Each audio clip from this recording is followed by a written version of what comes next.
Rain fell softly across the quiet town as Lyra hurried down the street.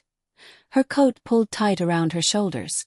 She pushed open the door of a small bakery, the only place still open at that hour, and stepped inside to escape the cold. A man with gentle eyes and a distant expression sat alone at a corner table, scribbling something in a notebook. When he noticed her, he lifted his head, surprised but curious. Lyra gave an awkward smile and said, "Sorry, I didn't mean to disrupt you. I just need a minute to warm up." The man nodded. "It's fine. You can sit. My name is Vero." She hesitated, then took a seat across from him. "I'm Lyra." They exchanged a short silence before Vero said, "You look troubled." Lyra laughed quietly. "You don't even know me." He closed his notebook. Sometimes strangers see what others can't. Over the next few minutes they talked about simple things: the weather, the town, the smell of the bakery's freshly made bread. But Lyra kept stealing glances at the drawings in his notebook. "Are you an artist?" she asked.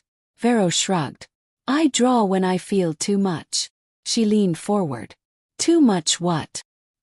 He paused before answering. "Everything." Something about the way he said it caught her attention. She wasn't used to people speaking honestly right away. Lyra sighed. "I think I feel too much too. Maybe that's why I walked in here instead of going home." Vero gave a half-smile. "Maybe you walked in because you were supposed to." She rolled her eyes. "Don't get mysterious on me." He chuckled. "Then sit and tell me something normal."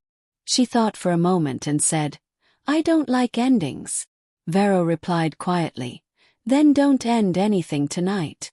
As the bakery began closing, Vero stood and gestured toward the door. "Let me walk you home." Lyra shook her head. "I don't even know you." He raised a brow. "We talked for almost an hour. That counts for something." She hesitated. Something about him felt safe but dangerous at the same time. "All right," she said softly. Outside, the rain had slowed to a mist. They walked side by side talking about their lives. Lyra explained her job at a small local store, while Vero described the odd jobs he did to keep his freedom. "Freedom from what?" she asked. "From anything that tries to own me," he replied. She laughed. "Sounds dramatic." He smiled faintly. "Maybe. But true." When they reached her building, she said, "Thanks for walking with me." Vero looked thoughtful. "I don't want tonight to fade. Can I see you again?" She wasn't sure why she said yes, but she did. The following week they met almost every day. They walked by the river, sat on rooftops, shared small meals, and talked until the moon was high. Lyra found herself opening up in ways she hadn't done in years. "Why are you so easy to talk to?" she asked one evening. Vero replied, "You're the one who keeps talking. I just listen." She nudged him playfully. "Or maybe you're just collecting secrets." He smirked. "Only yours." She froze a little. "Is that supposed to be charming?" "I hoped it would be," he said gently. Lyra looked away, embarrassed by the flutter she felt in her chest. They sat side by side on a stone ledge overlooking the water. "What are you afraid of?" Vero asked suddenly. She answered before thinking, "Losing people." He nodded. "I'm afraid of people losing interest." For a moment they were quiet, two fears sitting between them like a promise. One night, Lyra arrived late to meet Vero and found him pacing in circles. He looked up sharply when she approached. "Where were you?" he asked. She blinked.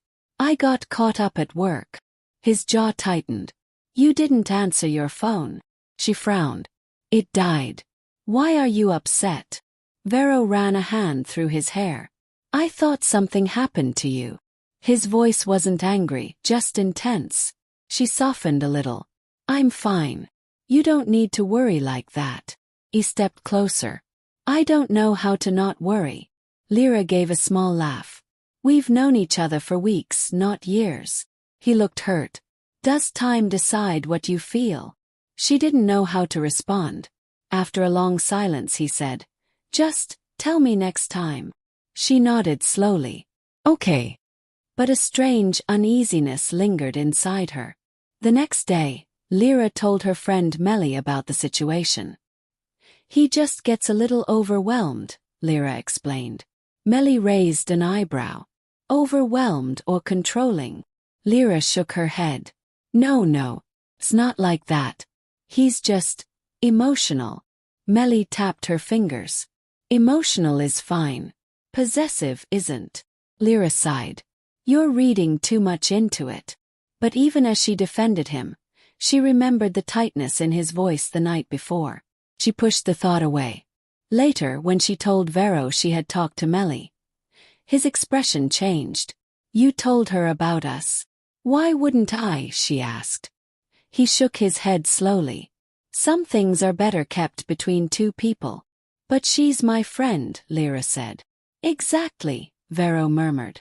Friends ruin things. Lyra stared at him. What does that mean? He forced a smile. Forget it. I'm being dramatic again. She didn't forget it. Over the following days, Vero became more insistent about knowing where Lyra was and who she was with. When she mentioned she needed to help Melly move some boxes, Vero asked, "Why didn't you ask me instead?" She replied, "Because she asked me." He stared at her for a long moment. "I don't like the way she looks at you." Lyra laughed. "She's my friend. She looks at me like a friend." Vero shook his head. "You don't see it." "See what?" she asked. "People wanting pieces of you." Lyra rolled her eyes. "That's ridiculous." He didn't laugh, he didn't smile. He simply said, "I'm trying to protect what matters to me." She took a step back. "I'm not your possession." He looked wounded. "I never said you were." "You didn't have to," she whispered. The silence between them stretched, filling the air with tension. That weekend, Vero surprised Lyra with a small handmade gift, a wooden pendant carved with her initials. "I made it for you," he said softly. Lyra held it carefully. "This is beautiful." His eyes brightened. "You like it?" "Of course I do," she replied. He reached out and placed it around her neck himself. "Now you're carrying something of mine," he whispered. A small shiver ran through her, not of fear, but of something she couldn't name. She touched the pendant. "I appreciate it. Really." Vero stepped back and smiled, but there was an intensity beneath that smile that made her uneasy. Later that night, Melly noticed the pendant and asked, "Who gave you that?" Lyra hesitated before answering. "Vero." Melly stared at it for a long moment. "Just be careful, Lyra." Lyra forced a laugh. "You worry too much." But she didn't remove the pendant. One evening, Lyra arrived at their usual meeting spot by the river, but found Vero nowhere in sight. She waited 20 minutes before calling him. When he answered, his voice was cold. "You sound disappointed." She frowned. "Because I was expecting you." He exhaled sharply. "I saw you with someone earlier." Lyra paused. "Melly." "No. A guy. Rin. He's my co-worker." Vero scoffed. He was laughing too much. Lyra rubbed her forehead. "So I can't laugh with someone." "Not like that," he said flatly. She felt the frustration rising inside her. "Vero, you're being unreasonable." "I'm being honest," he replied. "There's a difference." "There is," she agreed. "And right now, I don't like your honesty." He fell silent. After a long pause, he whispered, "I don't want to lose you." She sighed quietly. "Then trust me." His answer came slow. "I'm trying." The next few days were calmer. Vero seemed to make an effort to soften his reactions. He asked fewer questions, smiled more, and even suggested they go somewhere new. "Let's visit the old clock tower," he said. "I used to go there when I needed space." Lyra was hesitant but curious. They climbed the narrow steps to the top, where the wind was cool and the view was wide. Lyra leaned against the railing, gazing at the town lights below. "This place is peaceful," she said. Vero stood beside her, his expression softening. "Only when you're here." She gave him a gentle nudge. "You're getting poetic again." He smirked. "Maybe you bring it out of me." They stood together for a long while, sharing comfortable silence. It felt like the world had paused for them. For the first time in days, Lyra felt at ease again. That night, as they walked back from the clock tower, Vero reached for her hand. Lyra hesitated for a moment but allowed it. His thumb brushed softly over her knuckles. "I know I'm flawed," he said quietly. She looked at him. "Everyone is." "Not like me," he replied. "Sometimes I get afraid. Too afraid." Lyra's voice softened. "Afraid of what?" "Losing the things that feel real," he whispered. She swallowed. "You can't control everything around you." "I know," he murmured. "But sometimes I want to." Lyra stopped walking. "Vero, I need you to trust me. You can't keep thinking that everyone is trying to take me away." "I'm here, aren't I?" He nodded slowly. "You are." She smiled gently. "Then breathe." He tried. She could see him trying. And for that moment it felt enough. Days passed peacefully, and Lyra found herself relaxing again. One afternoon, she invited Vero to a small park near her home. They sat beneath a wide tree, sharing a basket of fruit she had packed. Vero watched her peel an orange with slow, careful movements. "You always look gentle when you do that," he said. Lyra laughed softly. "It's just an orange, Vero." "No," he insisted. "It's the way you touch things. Careful. Like you're afraid to hurt the world." She threw a piece of orange peel at him playfully. "Stop staring at me like I'm a painting." He caught the peel and smiled. "Maybe you are." She rolled her eyes but felt warmth spreading in her chest. Still, she noticed something. Vero's gaze never left her, not even for a second. It felt flattering, but also like being watched too closely. While they sat, Lyra's phone buzzed. She picked it up and saw a message from Rin, her coworker. "Remember we have the inventory check tomorrow. Don't be late." She replied quickly. When she looked up, Vero's expression had darkened. "Who's that?" he asked. "Just Rin," she said casually. "He was reminding me about work." Vero leaned back, crossing his arms. "He messages you often." Lyra frowned. "It's always about work." "He's just doing his job." "And smiling too much when he talks to you," Vero added. She groaned. "Vero, you can't get jealous of every man who stands near me." "I'm not jealous," he snapped. "I just notice things." She looked at him carefully. "Things that aren't there." His jaw tightened. "You're too trusting." She shook her head. "You're too suspicious."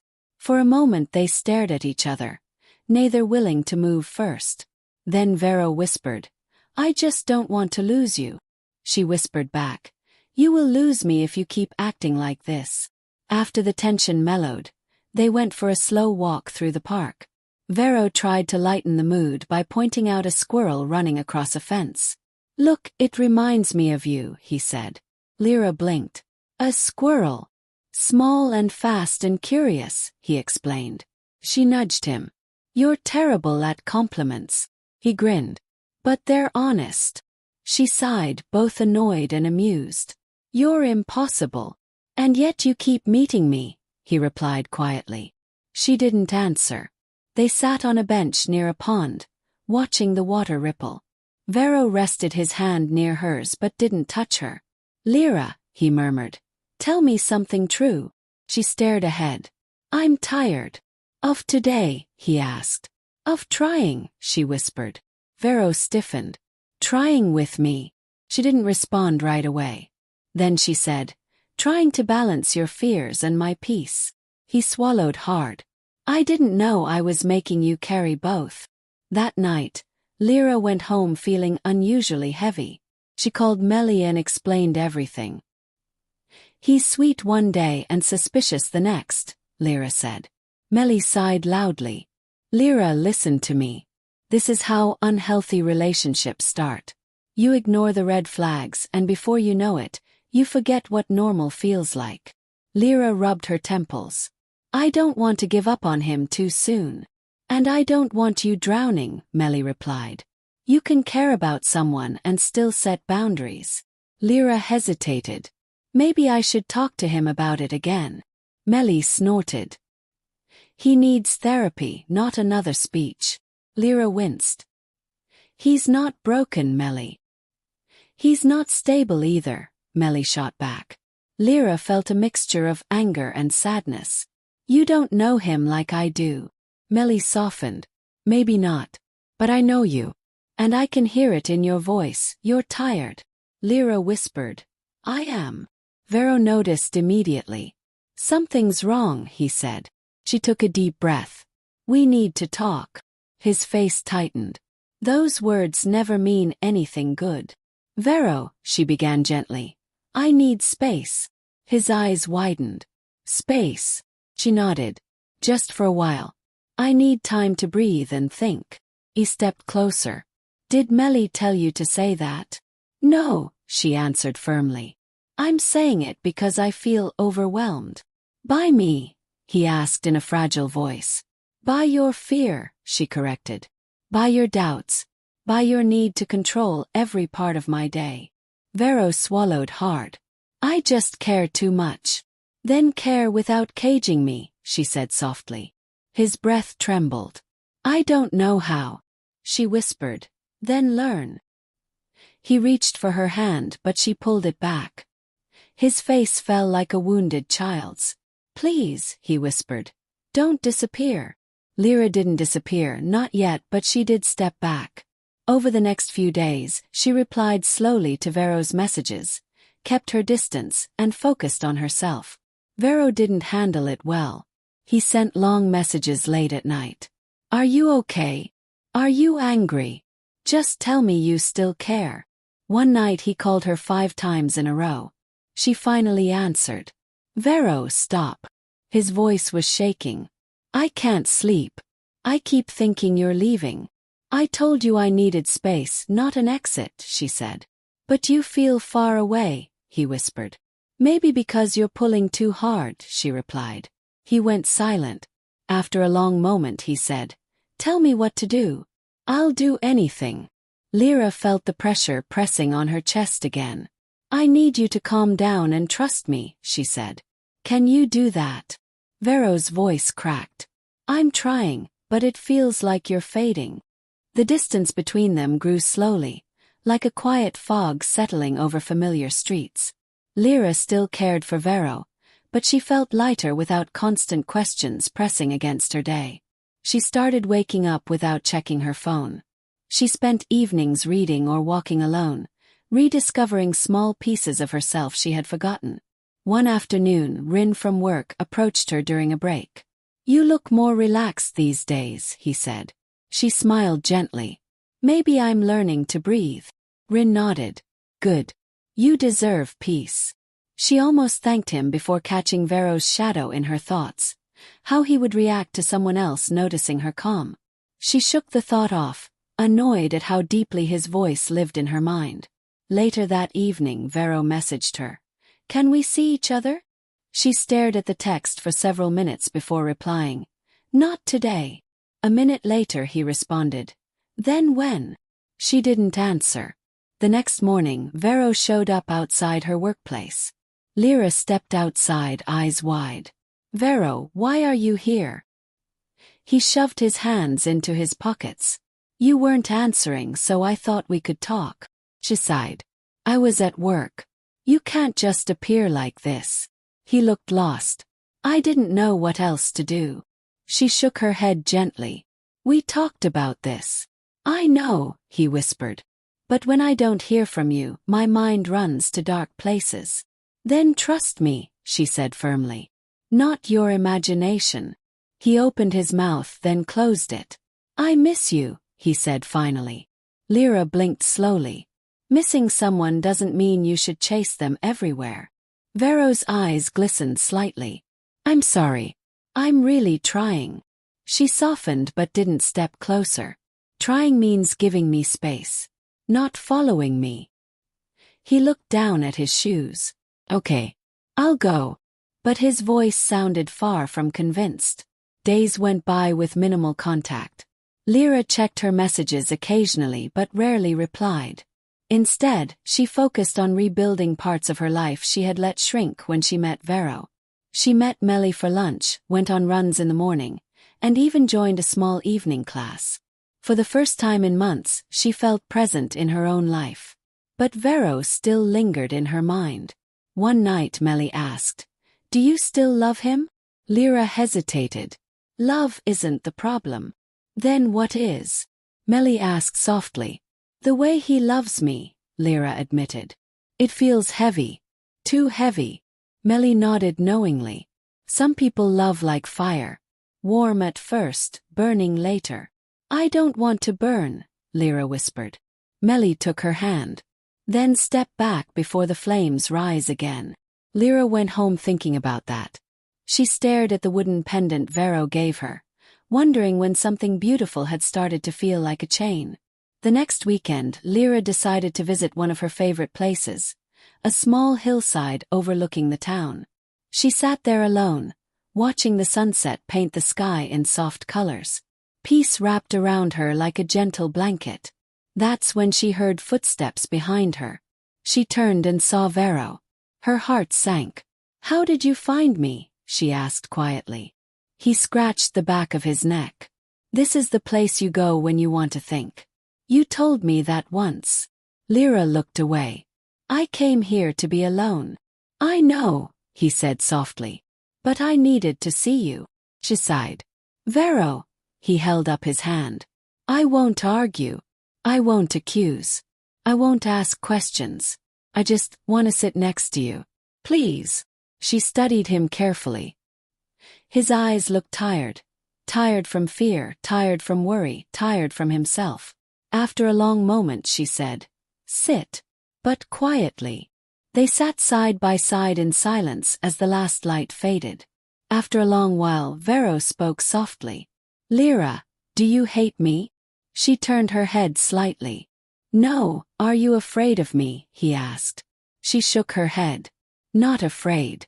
Just overwhelmed." He swallowed. "I don't know how to be normal with love."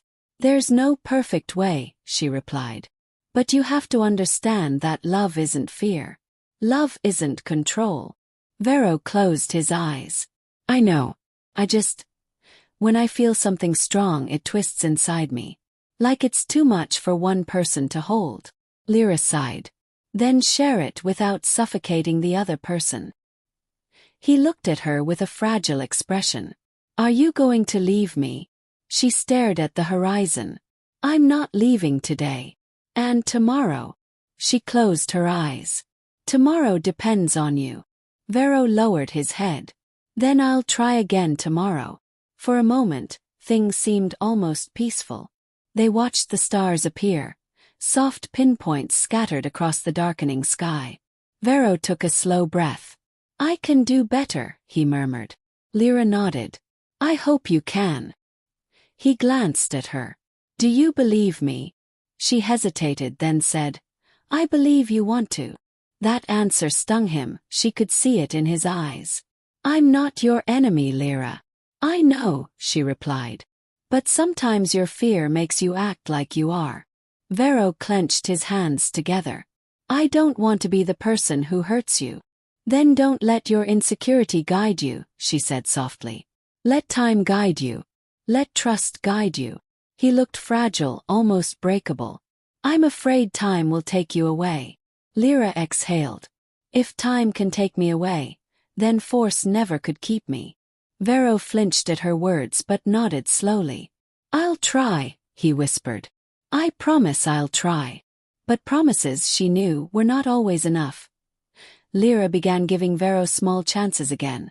Cautious ones, the kind that carried warning signs rather than open doors.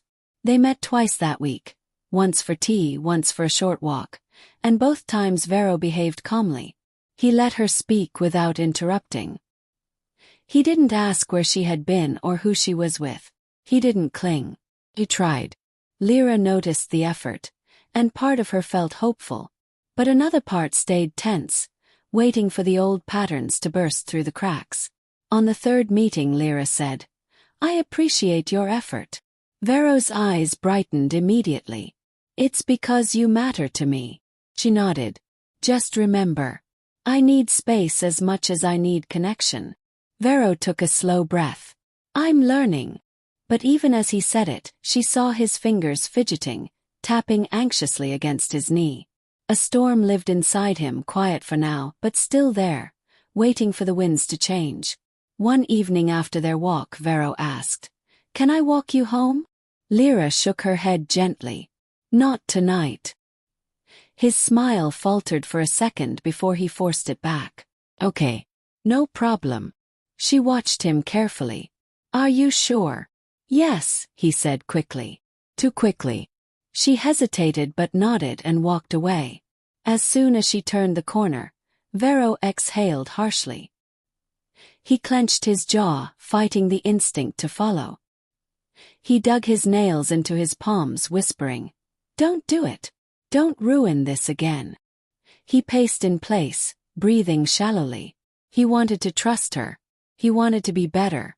But every step she took away from him felt like a thread snapping. He closed his eyes.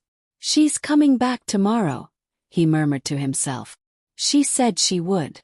But then a voice in his mind whispered, "What if she's lying?" He shook his head violently. "No, don't think like that." But the pressure built anyway. The following day, Lyra didn't message him. Not because she was ignoring him. She had simply been caught up in errands and meetings. But for Vero, silence was not neutral. Silence meant danger. Silence meant abandonment. By evening, his breaths came fast and uneven. He stared at his phone relentlessly. "Why hasn't she said anything?" he whispered. "Is she avoiding me? Did I do something wrong?" He paced his room.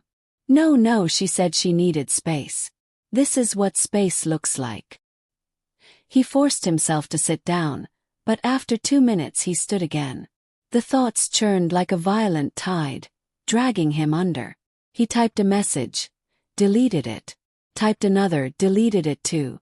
Finally he just wrote, "Are you okay?" and hit send before he could resist the impulse. 10 minutes passed. No reply. Vero wiped his hands on his jeans. "It's fine," he murmured. "She'll answer." But the panic inside him grew sharp and alive. Lyra saw the message later that night. She smiled softly. "He's worrying again." She typed back, "I'm okay, just busy today. Hope you're resting." She placed her phone on the table and went to make tea. When she returned, the screen was filled with notifications. 5 messages, 7 missed calls, 3 voice notes.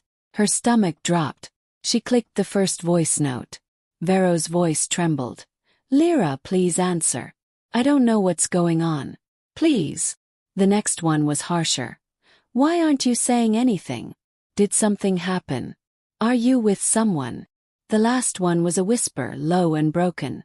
"Don't leave me. Please don't leave me." Lyra closed her eyes, exhaling slowly. She typed, "Vero, I told you I'm okay. This is too much." His reply came instantly. "I'm sorry." Panic. "I just needed to hear your voice." Lyra held her forehead. "This can't keep happening," she whispered to herself. The next day, Vero insisted they meet. Lyra agreed, but only in a public place, a small cafe near town. When he arrived, he looked restless, like he had slept only in fragments. "I'm sorry about last night," he began before even sitting. Lyra raised a hand. "Vero, we need to talk about this pattern." He swallowed. "I know. I'm trying. I just lost control."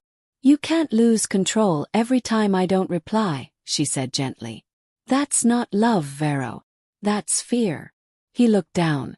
"I thought something bad happened." "You thought I left," she corrected softly. He didn't deny it. "I don't know how to stop being afraid." Lyra leaned back. "Start by trusting me when I say I'm coming back." His breath shook. "I do trust you. It's myself I don't trust." She frowned.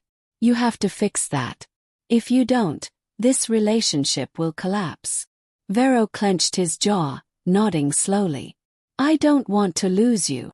"Then learn not to lose yourself every time I breathe," she replied. The conversation left both of them drained. They walked to the bus stop together, quiet and tense. Vero shoved his hands into his pockets, kicking a small stone across the pavement. "Lyra," he said suddenly, "when you don't reply, it feels like the ground opens under me." She listened carefully. "Feelings aren't facts. But they feel real." "I know," she said. "But you can't keep collapsing every time you're scared." He exhaled shakily. "I don't want to be like this." "Then work on it," Lyra said. "Not for me. For you." The bus approached, humming softly in the distance. "Will you call me tonight?" he asked. Lyra hesitated. "I'll try." Vero nodded, but his eyes dimmed. "Okay." When the bus doors opened, she stepped inside slowly, watching him through the glass. He raised a hand in a small wave. She waved back. But as the bus pulled away, Lyra felt a weight settling on her chest, an uneasy sense that the cycle wasn't broken. Not yet. The following days felt strangely quiet. Vero tried to limit his messages, sending only a good morning or a soft check-in at night. Nothing else. Lyra appreciated the restraint, though she sensed how hard it was for him. His replies always came too quickly. His words always felt like they were standing on tiptoe, terrified of falling. One evening, Rin walked her home after class, talking easily about nothing important. As they reached her gate, he smiled. "You look happier lately." Lyra nodded. "I'm trying to build balance." "Good," Rin said. "You deserve someone who lets you breathe." She laughed softly. "Breathing feels new, honestly." She didn't notice the dim shape across the street, standing half-hidden behind a parked car, watching her. Vero's jaw tightened as he saw Rin touch her shoulder before walking away. He felt a familiar heat rising in his chest, twisting painfully. "She said she needed space," he muttered. "Not someone else." The next morning, Vero didn't message. Not out of effort, but because he couldn't think straight. He replayed the scene from the night before. Lyra smiling, Rin standing too close. His mind built entire stories from a single moment. He imagined secrets, imagined betrayal, imagined Lyra slowly drifting toward someone safer, someone calmer, someone better. The thoughts carved at him like sharp stones. By afternoon, he found himself walking to Lyra's street without planning to. When he arrived, he forced himself not to knock. Instead, he sat on a low wall across from her house, gripping the pendant he once gave her. "You promised," he whispered. "You said you weren't leaving." His eyes burned. "So why does it feel like you're slipping away?"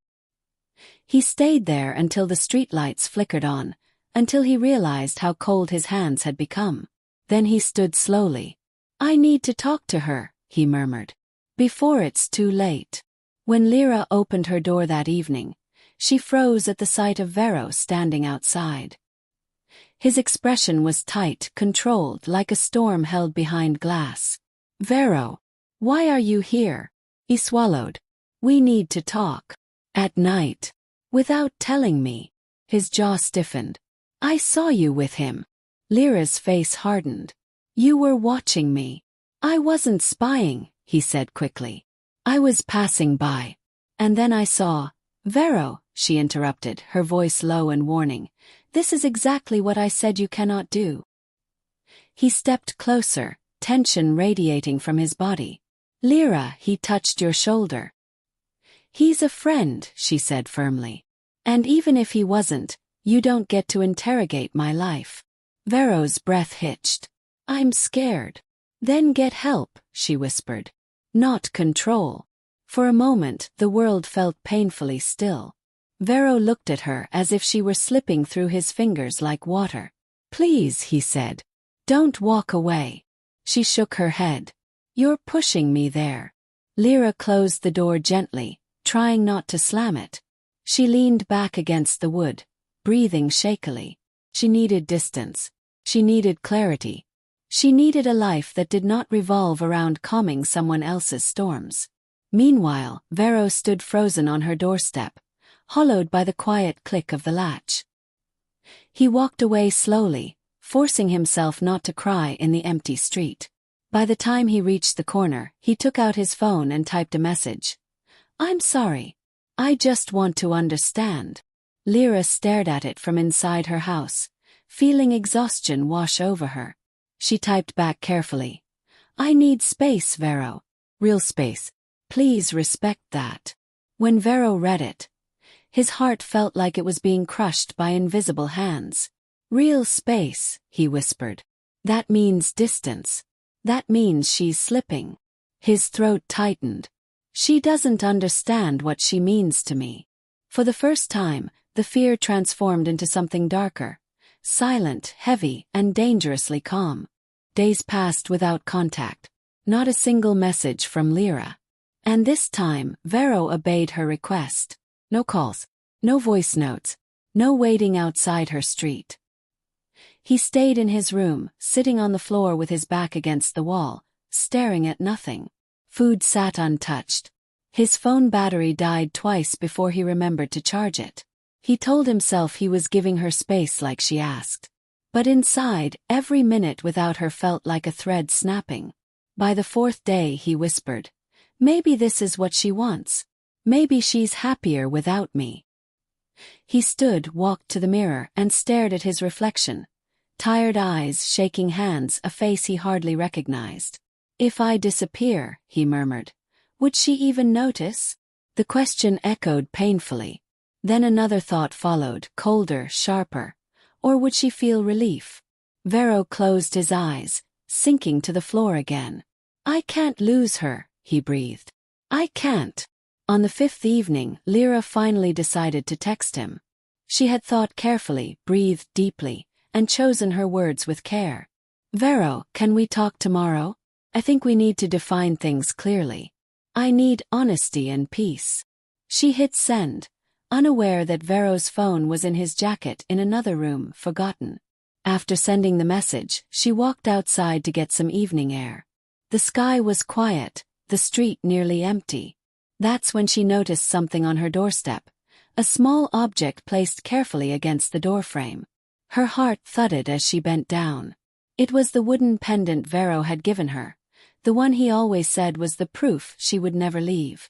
Attached to it was a note, written in shaky handwriting. "You won't have to leave me. I'm already gone." Lyra's breath caught. She dropped the pendant and ran down the street, calling his name, but the silence swallowed her voice. And somewhere in that silence, she realized with a crushing, unmistakable certainty. She was too late.